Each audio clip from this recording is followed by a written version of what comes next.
Hello everybody, my name is Prabhu and I'm your host today. We are going on to the second week of Wellness Wednesdays and talking about something as simple as home remedies. In this world of advanced medicine, wonder drugs, and such superfoods, is it not anachronic actually to think that something like as simple as plant, food, grains are going to be a sort of medicine for us?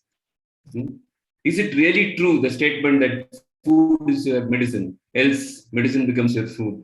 Is that correct?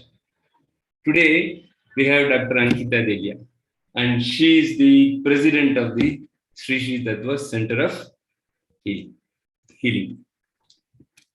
In her second week with us today, she's going to be talking about simple cures which can be affected by home remedies. Welcome, Dr. Ankita. First thing that I would like to go ahead and ask you is my introductory statement. Are home remedies really relevant today in the world of super drugs and wonder drugs? Home remedies have always been, are, and will always be relevant. Because you cannot meet your daily needs, your dietary requirements by drugs. Right? My mother, my grandmother, they used to say this in Hindi, कि हमारा आहार ही हमारी औषध है. Meaning what we eat, that only can be the best medicine for us. In fact, I want to share this thing little here. This little thing here, that when I was small, I really don't remember going to doctors much. We would go only if it was something really very urgent and absolutely not manageable, or some big thing was there. But most of the times there was something, some concoction, some powder, some mix that would materialize out of our kitchen. Of course, we had a huge joint family with a lot of aunts and a lot of grannies, and so of course we had that treasure, and something would come out and that would fix the person. In fact, in my house, medicines actually started coming in when I became a doctor, or I was studying to be a doctor. So, the thing with especially Indian families and especially Marwadi, my family, it was that if you even enter a medical college, then you know more than any specialist anywhere present. Okay. So they consider you a doctor, and then they ask you, and then you tell, yeah, you take this, you take that. So at that time, medicines actually started coming. So otherwise, there was always something available. There is always something available. As long as we have a kitchen, as long as we have a home, and as long as we have this body, which responds way better to food than to drug, home remedies will be relevant. Excellent. So you actually pulled the answers out of my mouth for a question that I'm likely to ask, which is, when is it actually prescribed? As you said, in joint families, in large families, which that's how we all used to live. And our grandmothers and grandfathers and great grandmothers, they all had passed on a tradition of home remedies for, from generation to generation. And maybe because of nuclear families today, we are losing out on that particular thing. So when is home remedy actually prescribed? Would you throw some light on it? So first, I would like to reframe your question. Because it's a home remedy and not a drug, we don't prescribe it. Yeah. A prescription is for drugs. We can have them as per our will and as per our need. See, there are some home remedies, or they are not really remedies, they are some nice herb habits we have, which are good on a daily basis. So those things can be had daily. Some things are based on availability. In a particular area, particular herbs might not be available. So some are based on availability and some are symptom based. That, okay, I feel a little congested in a chest, so I do this at that time, or whatever is the problem at that time. Sometimes there is a particular, what we would say, jugaad, or a particular nuskha, or a particular, there is literally no translation for nuskha in English, so we have to call it remedy. But it's not always a remedy for an ailment. It is also many times a habit or something that we include in our diet on a daily basis, which can be very preventive from many diseases that might otherwise attack us. Yeah. Okay. That's fine. So I want to just ask you one more thing. If I'm sure I'm asking it more out of my own inquisitiveness, which is going to be mostly common with what people who are watching it also. Nutrition. Is home remedy actually substituting and filling the gaps in our nutrition on a day-to-day basis? If that is done, I feel our health is back. Something like what you said, and this thought was provoked in me. Is it? Can it be correct? Exactly. See, basically, what we eat, if we are eating properly, there is no scope and need of any drug or medicine whatsoever. The problem comes in that somewhere what we eat is not meeting the energy requirements, the activity requirements, or whatever my body is needing. It is not, my diet is not sufficient to provide me all those minerals, vitamins, or things to give me strength. This is why I move to, or I resort to taking medication, supplements, drugs. Now if you notice, lot of nutrition plans, they will have certain particular tea, like some plans will tell you, okay, you have a CCF tea in the morning. Sounds very fancy. CCF is coriander, cumin, fennel. That is also very fancy. If I tell you सुबह धनिया जीरा सौंफ का चाय ले लीजिए, आप धनिया जीरा सौंफ का पानी ले लीजिए, then it is very local. But when I say, you should have CCFT in the morning as part of your diet plan, and when you have paid a lot of money for that diet plan, you are going to follow it. So in many cases, we see that a nutrition plan or a diet plan that a person has your normal foods, and they have a little bit of tidbits here and there, which are basically simple remedies. You have alkaline water, you have your CCFT in the morning for good digestion, or maybe you have fennel water in the evening, or you have some water with like this is because I've said it, I'll just tell you the remedy for this also. For people who feel too much of acid reflux coming up, or they eat and they feel that, oh, they are too full, and even with little, and they constantly keep feeling that heaviness in the tummy, and that burning, and that sometimes that sour taste in the mouth, or heartburn as we call it. So if that happens, there are 2-3 things that can act as natural coolants. One, of course, our vetiver root is there, the khas, the normal khas. If I say vetiver root water, it's very fancy again, but your normal khas water helps. But that is obviously not available in kitchen. But what is fennel. Fennel means सौंफ. You take 1 or 2 spoons of fennel and put it in water. और सौंफ को पानी में डाल दीजिए. उसे 1 घंटा 1.5 घंटा रखने के बाद 1.5 hours you keep it, and then you can just drink it on an empty stomach, and or maybe half an hour, 40 minutes after your meal you have it, and that will immediately subside, that burning will subside. And even this is a general thing, but if you suffer from heartburn or this feeling of acidity, so like I told you, this fennel water, you can have it once in a while. So that would be if you are having your symptoms. But if you have this tendency of having this reflux or feeling that burning acidity, there is a thing that we can do daily as a habit, which is actually a very common practice in West Bengal, Orissa side. So all listeners from that area would actually agree to it and would know about it. But for other areas, puffed rice, it's called muri in Bengal, it's called mamra, it's called murmura. It's basically the puffed rice with which you make your bhel. Bhel muri banate hai na jo, that thing, that puffed rice, murmura, mamra, muri, whatever you want to call it. Take a handful of it and put it in a glass of water. And you can leave it overnight, or you can leave it for 3-4 hours, however you want. Leave it for 1 hour. Have that water and have that muri also along with it. That is something that over a period of time, it will not make you feel very cold if you have a tendency of catching a cold, if you have anything cold. This is a catch-22 situation. You are burning from inside, but if you have something cold, you get all your sinuses blocked and then you catch a cold. So you can't really, do anything about it. But this is something which will not make you catch a cold. It gives you a lot of good bacteria, which is very good for the gut. And it has that cooling effect and doesn't let that acid reflux happen so much. Of course, see, don't take any of these home remedies as a professional medicine. Okay, we are not here telling you a medicine. If you have a major problem going on with your health, please consult your doctor. Okay, but these are some generic things that we can do at home on a daily basis. So don't, again, it's a big disclaimer, don't take these as a treatment for a medical condition you are having. Yeah. For that, it's better to do personal consultations. But for in general, when we keep feeling that heaviness and reflux, this is something we can try it out. First class.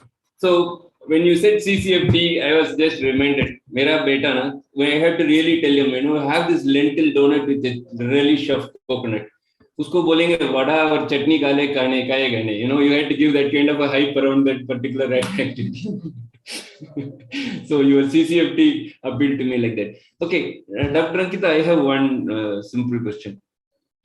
ये हमारा दादी नानी and forefathers उनको कैसे मालूम पड़ा था कि an apple has this kind of a medicinal value, a garlic has this, or an onion has this?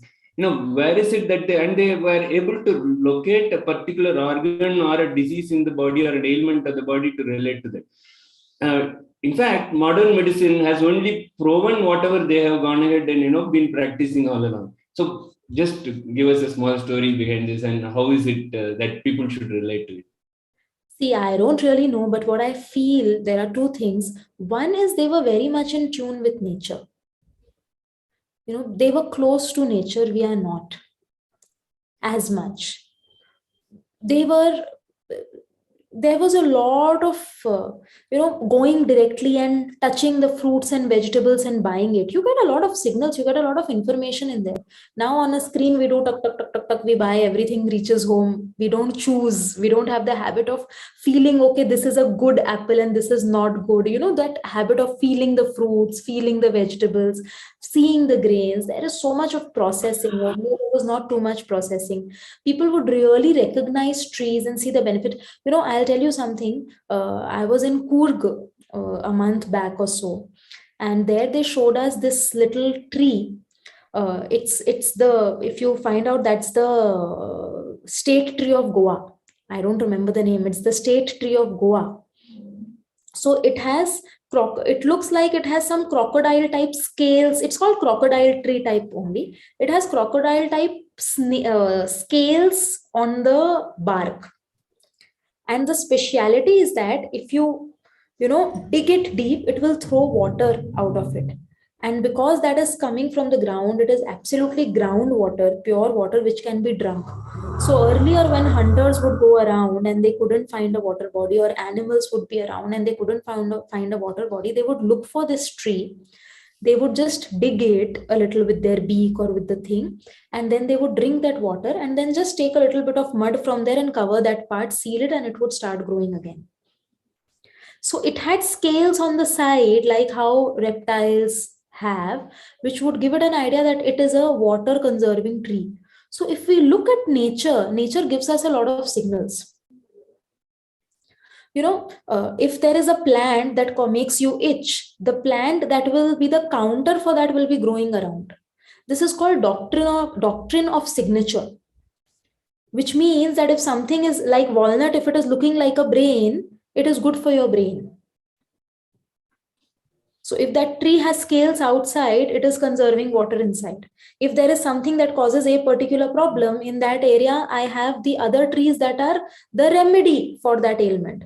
Like this, you will notice in areas where there's too much alcohol consumption and people have liver disease, you'll find on the roads, wherever you find bastis, where alcohol consumption is high, around those you will find there are these big star-shaped leaves that grow like an outgrowth.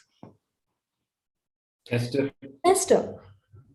leaves are brilliant for the liver, and castor leaves, they grow there, just around that area. So you have to be in tune with nature. They were very much in tune with nature. They were living with their eyes and ears open. And they listen to their intuition. We listen to very fancy things. That is also a big difference. We've kind of stopped listening to our gut feeling, which gives us a lot of answers. See, when you walk through a buffet with a plate in your hand, you look at some things and you say, I should eat this. You look at some and you say, I shouldn't be eating that. And we take it, and then we don't feel good about it. And then we say, oh, I had this feeling I shouldn't eat it, but I didn't act on it. So they would act on their intuition. They would keep their ears and eyes open. They would be more with nature. When you said castor, I was also wondering, it has a certain amount of, I think, toxicity around it. No? I think resin. Yeah, of course. So it has to be taken in a proper proportion. There are a little bit of herbs and drugs made out using those leaves. We don't generally consume, you won't be able to consume those, but it has a property towards liver health. So Yeah, and when you told about the plants or the fruit or the vegetable looking like a body organ, I mean, cauliflower is something that must have been coming to everybody's mind. A broccoli must be coming into everybody's mind because it has a structure of a brain, and the way the roots. I mean, what is that? I don't know, that thick portion which holds it. I don't know the florets. So these are things which are must be running visually in everybody's mind because it's doing for me as well. And even beetroot, I have heard many people say that it is good for your improvement in your blood circulation, or yes, and it is really good for iron deficiency and women who have a lot of blood loss with their menstrual cycle. And if you look at a beetroot, it is the shape and size is like that of a uterus also. It is actually very good for menstrual health, and the shape and size is like that of a uterus. So there are, of course, a lot of hints that nature gives us. Yeah. So that brings me to, it's almost like a quiz that I'm conducting this for you. Would you just give us a glimpse of a dozen food items that are actually that have curing property? I mean, for example, all the spices that you mentioned, the Yeah. Any spice you mention, it has. You start with turmeric. Turmeric is obviously antiseptic. It is anti-inflammatory. Moringa, with Shishi Tattva, we have just launched the Moringa powder. Just yesterday, I saw it on the Shivratri thing that our Moringa powder has launched. Moringa is basically dantha, drumstick. In Bengal, it's called dantha. You call it sejal. Patte, that drumsticks, the leaves of drumsticks, they have a huge humongous benefit of giving you extreme fiber, lot of minerals, but the tender drumstick leaves, they are said to be brilliant for heart health. Someone who's just starting to develop who's having pressure changes a little bit up and down, and you are not really a case where you need medication, it just sometimes goes up and goes down, they are very good for heart health. Same, garlic is very good for heart health. In fact, with garlic, they say the single clove garlic that you get mostly Kashmir side and all, the single clove garlic is even better than the multi clove garlic for your heart health. Then I still remember this. Long back we were very small, and my grandfather, I think, even my dad, my father also, they used to take one clove of garlic and chew it in the morning. No, I really don't know how they did it. In my even wildest dream, I can't think of doing that. But it is really good for heart health. They would chew it in first thing in the morning. Then what I've also heard of again is ginger. So ginger, of course, it has, if you catch a cold or anything, it brings about that heat in the system. But also a little small piece of ginger, if chewed in the mouth in the morning, like cow chews the cud. So you keep chewing like cow chews the cud literally till nothing is left inside it. It becomes your chara, literally nothing is left inside it. You keep chewing it, a small piece, 1 centimeter by 1 centimeter, small piece of ginger, that is said to be very good for joints. So age related joint changes that people have, age related little bit of arthritis starts to develop, and age related stiffness, when we do this, it will, if not reverse, it will not at least progress the condition, disease condition. So that ways, these are really, all herbs are very good. Then lemon, again, it has, some people it suits, some it doesn't suit. So then, but of course it has its benefits. All fruits, vegetables, basically, okay, this is my theory. But see, if you take, we have heard of the term called photosynthesis, right? Yeah. What does that mean? Photo is light. Yeah. This means to make. Yeah. Our plants are literally, we say sun is the source of energy. Plants are literally the only things that are very directly taking the energy of the sun and converting it into energy, which is food. Yeah. Right? I am not being able to take sun and convert it into food visibly, but plants are being able to do that. Sunlight is white light. White light has 7 colors: violet, indigo, blue, green, yellow, orange, red, right? Our different plants have different colored fruits and vegetables. If you see, if you Google anywhere, you will, and you write the biophotons or phytoelements in different colored fruits and vegetables, you will get red colored fruits and vegetables have this such and such things, have this pigment. The brown spectrum, your red is all your beetroot, your watermelon, tomatoes. Your purple spectrum, your bengan and your purple cabbage have a particular uh, phytoelements. So all these at different wavelength, those different lights, they are giving you those biophotons, your different phytoelements, the light elements, which, so I am directly harnessing the power of the sun if I include different colored fruits and vegetables in my diet. So you've got all your minerals, you've got all your vitamins from there, but provided we use all colors, because sunlight is all 7 colors, white light. So I can't miss out on, okay, I don't eat any greens. People say, the big thing is eat your greens, eat your greens. Why not eat your reds, eat your oranges, eat your yellows, eat your purples, eat all colors, eat your browns, eat your whites. Everything is important. Fantastic. So you're basically telling us have a rainbow in your plate. Have a rainbow colored thing. So include in all 7 colors. Make sure you involve 7 colors, fruits and vegetables. There are different schools of thought. Some say eat one fruit. Some say eat a mix of fruits. Do whatever you want, but change your fruit every day. Don't keep eating one apple every day and say that, okay, I am keeping all doctors away. Eat one banana one day, one apple one day, one orange one day, but use different colors. Fabulous.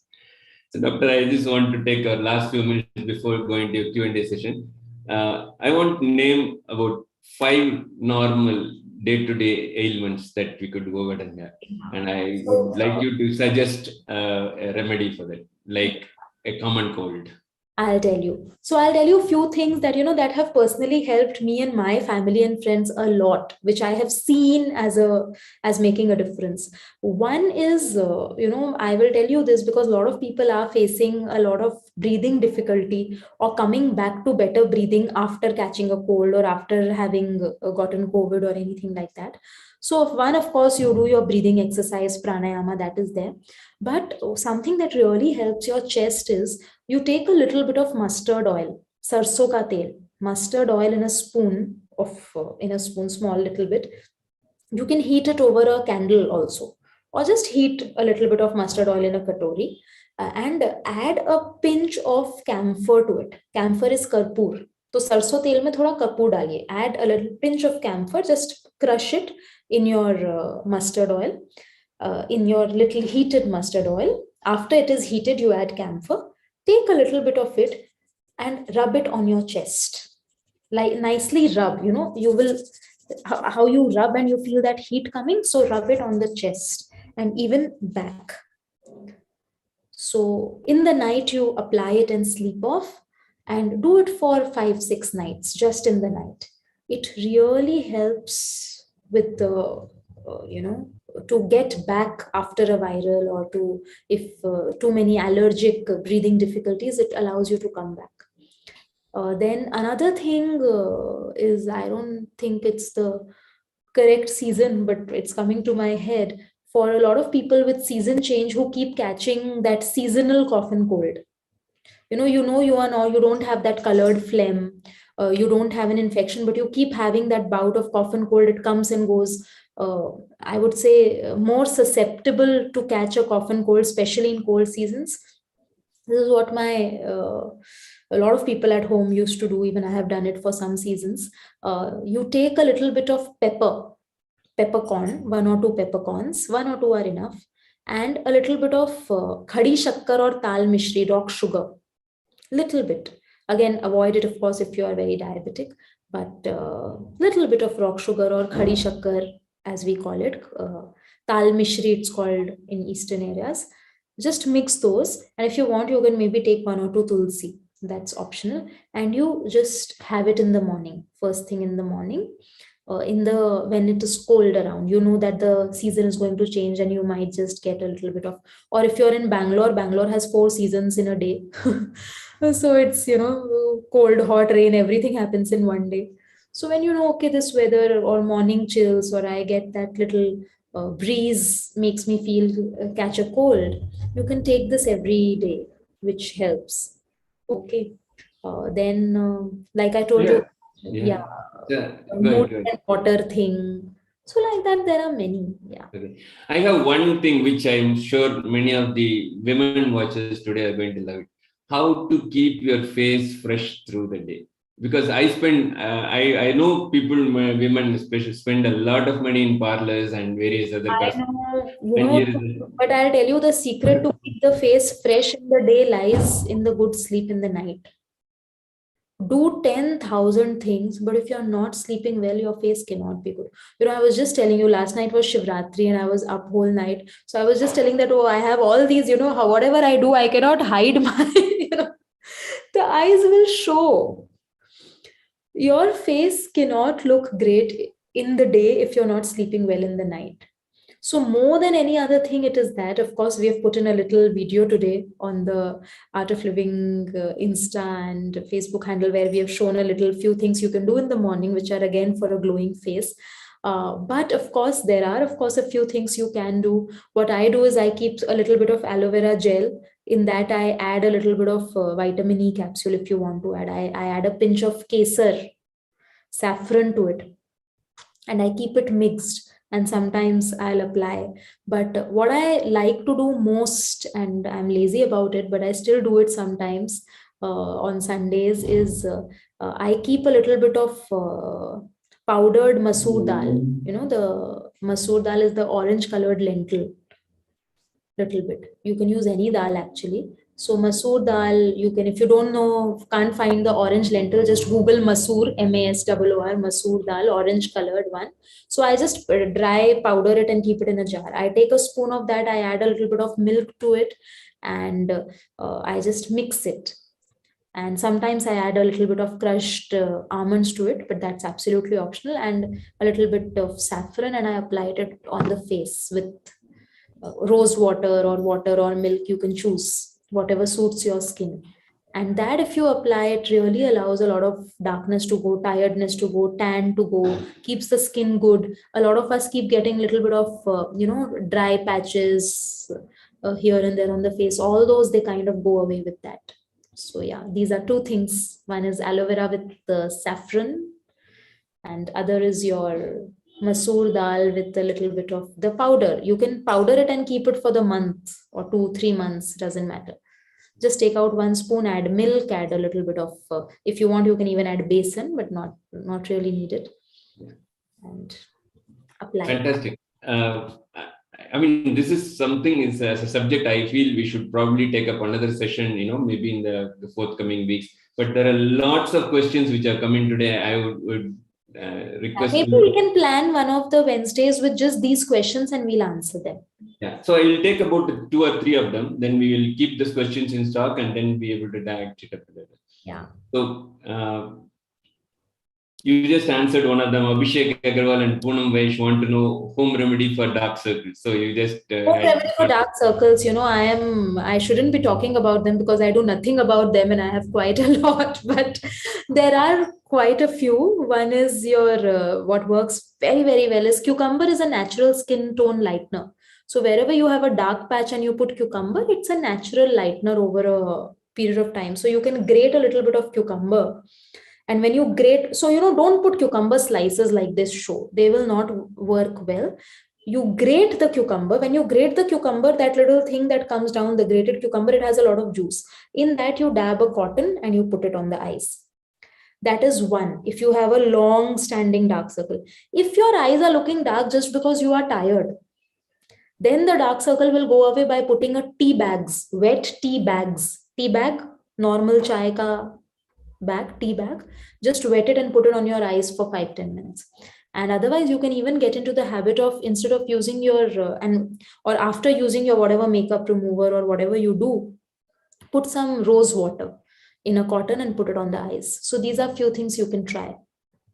A lot of people also say coffee packs work well, so that you can try. I don't know, because I have seen both results with coffee. I've seen some people who say I became actually darker. Some say no, it helped. So that is for your trying. Great. So Miss Perfume 25, she says, what would you recommend for severe chronic cough? Severe chronic cough, see, I would say if you have severe, please get it investigated. For something severe. But yes, I have to tell you this, what worked for me, it's not a home remedy, but it is something that worked for me when I got the most pathetic bout of cough, which lasted for 1.5 months after taking all sorts of medication. Was I have no idea what the English name is. In Bengal, it is called Kule Khara leaves. Kulekara, Kule Khara leaves. Sorry. Kule Khara is for iron. Basak Patta. It's called Basak Patta. I'm just missing the two because I had both the issues. My iron, Kulekhara is for iron, sorry. For cough is Basak Patta. Basak Patta is also something which is there in all your, any medicine where you find the name Vasa written. It has Basak Patta, and a juice made out of Basak Patta mixed with honey and had, it helped dry cough a lot. But again, if you have severe cough, please get it investigated, that what is causing the cough. But symptomatically, the Basak Patta mixed with honey, it helps a lot. It's not home remedy, but it is extremely effective. There are two questions. Probably they have a single word answers from you. I have ashwagandha small plant. How to consume its leaves for good health? And the second one is, how do I consume Moringa powder? Moringa, so I know. Moringa, you can just take leaves, make a powder and keep it at home. Moringa powder is available now readily. You can mix it with your dal, you can mix it with your sabji, you can mix it with your rice and have it. You can just mix the Moringa powder with some whatever oil you want, and you can have it with your chapati. You can have Moringa powder anyhow. If you want, you can mix little bit of spices with it and make a dry chutney powder out of it and have it with your dosa. So you can have it in any form. Moringa doesn't really, it's so forgiving. It does not have anything with that, okay, you have to have it before meal, after meal, with meal. Anytime it works. Yeah, and ashwagandha. Of it a day is enough. Ashwagandha, again, see, ashwagandha, what I know is different parts have different types of benefits. It has a lot of benefits and it's actually a prescription thing. So the different parts of the plant have different benefits. Though I know a lot of people, they'll just take the leaves, make a tea like a tea bag thing and make a tea out of it and have. So it's not very concentrated. But how to have it in another manner, the dosage and everything is very different, which I really don't know how to take it in that manner. But the safest way is to make a tea out of it and have like tea bags. Okay. As I said, Dr. that there are many questions. Probably some of them are very, urgent need for those. So we can probably give them an answer right away. But there are many others which we could, take up another session and be able to do. As we finish, I just want you to give them a gift of what food to avoid, because what food to take everybody will be ready with. What food to avoid is what we will not. Avoid. 5 foods that they should avoid. Two absolute biggies are white flour and white sugar. They are poison. Literally, there is no other word for white sugar and white flour. The refined flour and refined sugar, white sugar, they cause a havoc on our system. Sweet is not bad, okay? White sugar, that white polished sugar, that is bad. Your white flour is bad. They cause insulin spike. They cause the whole system to go into a literally like a peak of sugar rush, then a dip, a peak, a dip, a peak, a peak, a dip, and the whole system is spoiled. The sulfur in the sugar is bad for bones. The whole absorption of the gut is hampered because they get stuck there. So these two are there. Then third is just get into the habit of reading food labels. Most of the times we don't know what we are putting in our mouth. You will find such things, bioengineered food product is written. That means it is not food, it is made to be food. So get into the habit of reading food labels. Whatever you don't understand, don't eat. That's it. When it says IN is this, E this, F this, either Google it and find out what that means. If you don't understand it, don't eat. Lot of weird things are written on food packets and they are not to be consumed. Anything with too many preservatives is very bad. If it can change food to a manner that it can, something that has a shelf life of 5 days, it can last 6 months. If I can make food change like that, how will that thing go inside me and change my cells? This is why all these new age diseases come. So anything processed with preservatives needs to be avoided. That's it. Thank you so much, Dr. Ankita. That was fabulous. For our viewers, I have this. She has given us some excellent, easy, practical, doable, and absolutely simple tips that we can follow at home. One, be with nature. Two, observe whatever is around you, so that your body is in tune with what nature could be. Three, she has told us how to use day-to-day simple condiments at our home and how to be able to use them to cure some of these diseases. This video is going to be available on Facebook and YouTube, so you will be able to replay this, identify what those foods are, and be able to make it a part of your day-to-day better. She has also given you a fantastic, colorful thing. Form a rainbow on your plate. Eat fruits, vegetables, anything that has some sort of a color is available on your plate for you to eat. Right? Now there's much more. There's water. There is a question of how you should attune yourself from morning till evening. All of that you'll go ahead and see in a later episode. As we thank Ankita once again for this particular fabulous, thought-provoking, mind-blowing, and eye-opening sequence for home remedies. Every time you take a pinch of salt, you know what to do and what not to do. By the way, Dr. Ankita, आप जब बोले कि इनको चीनी नहीं खाना है और मैदा नहीं लेना है, तो इस दिवाली के लिए वो लोग सोच रहे होंगे कि क्या खा सकते हैं हम. अरे इतने तरीके की मिठाई हमारा मिठाई में ये सब था ही नहीं. There are so many options, You can make everything with dates, with jaggery, with so many, different options that are there. Yeah. Thank you so much, Dr. Ankita, and thank you all. बिल्कुल देखभाल किसको करना है मालूम है? अपने आप को. And Dr. Ankita is always there to go us and guide us on everything. See you next week again. Bye-bye. Bye. Thank you. Thank you.